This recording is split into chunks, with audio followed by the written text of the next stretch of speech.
Evening viewers, कैसे हैं आप लोग। स्वागत है आपका शेयर बाजार ज्ञान के एक और वीडियो में। और आज की इस वीडियो में हम बात करने वाले हैं पराज इंडस्ट्रीज के शेयर के बारे में। 476.3 और Praj industries is one of the share that is very frequently discussed on our channel. और लास्ट वीडियो जो पराज इंडस्ट्रीज का था उसके अंदर में यही बात हुई थी कि अगर ये 450 के ऊपर निकल जाता है तो इसके अंदर में एक ब्रेकआउट आएगा, और 450 के ऊपर काफ़ी कंफर्टेबली निकल गया है। तो आगे क्या करना है इसके अंदर में, how to trade this share and what are the valuations, क्या स्ट्रेच हो गया है वैल्यूएशन, रिजल्ट्स कैसे रहे, सारी डिटेल के बारे में इस वीडियो में हम बात करने वाले। तो अगर आप लोग चैनल पे नए हैं तो आप चैनल को प्लीज सब्सक्राइब कीजिए ताकि रोज आने वाली वीडियो आपको लगातार मिलती रहे। तो जो 450 का सिग्निफिकेंस था उसके पीछे लॉजिक ये था कि 2022 में मल्टीपल अटेम्प्ट्स जो है स्टॉक कर चुका है और सिमिलर लेवल से सेलिंग जो है आती है। 450 का पार होना इज गुड बिकॉज पहली बात तो ये जो ट्रिपल मैंने डॉट्स बनाए हैं, यहाँ पे सर्कल्स बनाए हैं, दिस वाज अ रेजिस्टेंस, तो यहाँ से निकला है आगे। दूसरी इंपॉर्टेंट चीज क्या है कि बिकॉज यहाँ पे 2-3 बार ये सपोर्ट रेजिस्टेंस ले चुका है, तो यहाँ पे कुछ लोग फंसे हुए होंगे जिन्होंने यहाँ पे खरीदा होगा 2-3 बारी, ये सोच के कि इस बार ब्रेकआउट आएगा, इस बार ब्रेकआउट आएगा। तो जैसे ये लेवल आता है जनरली यहाँ से सेलिंग देखने को मिलती है, बिकॉज जो लोग फंसे होते हैं उनका दाम आएगा तो वो तो निकलेंगे। बट दिस टाइम सेलिंग आने के बावजूद शेयर के अंदर में स्ट्रेंथ है। So I would say that the weaker hands have somehow exited the stock now, और जो लोग बैठे हैं बड़ी तसल्ली से बैठे हैं। So now the question comes about the results. जो इसके रिजल्ट्स आए वो भी अच्छे थे। इस बार अगर आप इनका जो प्रॉफिट है वो देखेंगे तो 59 करोड़ का नेट प्रॉफिट उन्होंने रजिस्टर किया है।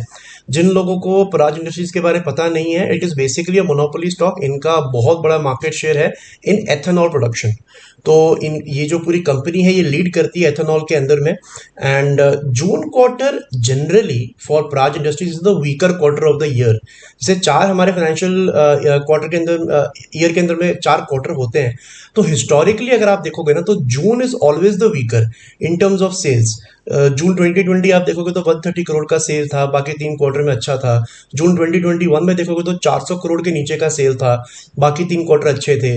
22 में देखोगे तो 750 करोड़ से नीचे का सेल था, बाकी बहुत अच्छे थे। So March is generally the best quarter for पराज and June is the worst quarter, worst या फिर बोल सकते हैं ना वीकर क्वार्टर। तो वीकर क्वार्टर के अंदर में भी सेल्स के अंदर में जो है हल्की सी एक फ्लैट ही बोल सकते हो।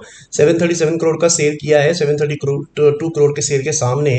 प्रॉफिट हैज इंक्रीज, 59 करोड़ का प्रॉफिट किया है इन जून 2023 और 41 करोड़ का प्रॉफिट था लास्ट जून क्वार्टर के अंदर में। And the operating profit margins have really gone up, 10% हो गया है 8% से। So the results are really really good and I think वही रीजन है इस शेयर का आगे जाने का। बात करेंगे अगर वैल्यूएशंस का, so right now it is a little on a higher side. तो जो प्राइस टू अर्निंग रेशियो है अभी 34 का है, 34। एंड पराज इंडस्ट्रीज का अगर आप पिछले 10 साल का खुद का प्राइस टू अर्निंग रेशियो देखोगे तो जो एवरेज मीडियन है दैट इज 29। तो 29 इसका एवरेज रहता है, वहां से थोड़ा सा ऊपर तो है, 34 पे है। So one thing comes straight of the valuation is that खरीदना तो नहीं है इन लेवल्स पे। चार्ट्स भी यही बता रहे हैं कि इन लेवल्स पे पहले कभी गया नहीं है, तो पहले भी 2-3 बार फिसल चुका है सिमिलर लेवल से, तो इन लेवल्स पे खरीदना तो बिल्कुल नहीं है। अब जिन्होंने खरीदा हुआ है उनको क्या करना है, तो देखिए 2 तरीके के लोग हैं। पहले वो जो कि शॉर्ट टर्म, बिल्कुल शॉर्ट टर्म उनको निकलना है एज सुन एज पॉसिबल, या फिर ज्यादा से ज्यादा मुनाफा जिनको करना है और निकलना है। उसके अंदर में क्या होता है, कई बार बड़ा मूव आपके हाथ से निकल जाता है। ठीक है, तो हमारा जो सिंपल फॉर्मूला है डेली चार्ट्स के ऊपर में अगर हम लगाएंगे, फॉर्मूला क्या है, 1 red candle followed by 2 green candles, red green green. एक लाल कैंडल के बाद में 2 लगातार ग्रीन कैंडल जो बनती है वो हमारा बेस बन जाता है, राइट। एंड देन अगली बार जब वही पैटर्न रिपीट होता है हम लोग उसको शिफ्ट कर देते हैं आगे की ओर, राइट। तो लास्ट जो हमारा बना है पैटर्न वो यहाँ बना है रेड ग्रीन ग्रीन का, और डेली चार्ट्स के ऊपर में जो सपोर्ट बन के आता है वो बन के आता है 416 रुपए का। अब ये बहुत परफेक्ट एग्जांपल है कि कैसे डेली चार्ट्स फॉलो करने से आप कई बार बड़ा मूव जो है वो खो देते हैं।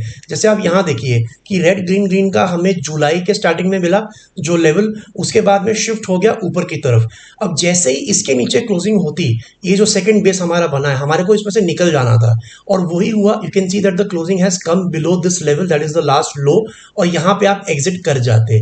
और यहाँ पे अगर आप एग्जिट कर जाते तो आपको ये बड़ा वाला मूव जो है वो कैप्चर नहीं हो पाता। And that is the problem with daily charts, इसलिए मैं डेली चार्ट्स कम फॉलो करता हूँ। और सेम फॉर्मूला अगर मैं वीकली चार्ट्स में लगाता हूँ ऑफ रेड ग्रीन ग्रीन, तो आप ये नोटिस करोगे कि आप लंबे समय तक बने रहोगे। You can see that first over here we have seen a good support, then we have trailed it over here, ठीक है। और ये लेवल हमारा टूटा नहीं अभी तक, और जो लेटेस्ट हमारा बन के आ रहा है वो यहाँ पे बन के आ रहा है, रेड ग्रीन ग्रीन का पैटर्न। तो हमारा जो सपोर्ट बन के आता है वो यहाँ बन के आता है, और ये सपोर्ट आई नो काफ़ी नीचे है, दैट इज लेवल ऑफ 398। तो 398 के नीचे अगर वीकली क्लोजिंग देखने को मिलेगी तभी आपको इसमें से निकलना है, उससे पहले नहीं निकलना है। I know it is really deep, लेकिन थोड़ा वेट करना पड़ेगा, इससे ऊपर के लेवल्स है ही नहीं। और जब एकदम से रैपिड मूव किसी शेयर में आता है तो ये दिक्कतें आती हैं, बट आई एम श्योर अगर ये थोड़ा सा स्टेबलाइज हो जाता है तो अगले 2-3 हफ्ते में you can shift this stop loss from 400 to maybe 430 और 440। लेकिन तब तक I think you should be in the stock. बेचने की जल्दबाजी नहीं करनी चाहिए बिकॉज अभी अभी ऑल टाइम हाइस पे निकला है। So that is the video from my and. Short term के लिए 416, लॉन्ग टर्म के लिए 400, 398, और उसके नीचे क्लोजिंग दे तो आप अपना जो सौदा है वो आप काट सकते हैं। तो आई होप आपको लॉजिकल लेवल जो है क्लियर आउट हो गए। कोई सवाल है आपका तो आप कमेंट सेक्शन में डाल सकते हो। मैं मिलूंगा आपसे अपनी अगली वीडियो में, तब तक आप अपना ख्याल रखें and all the best guys.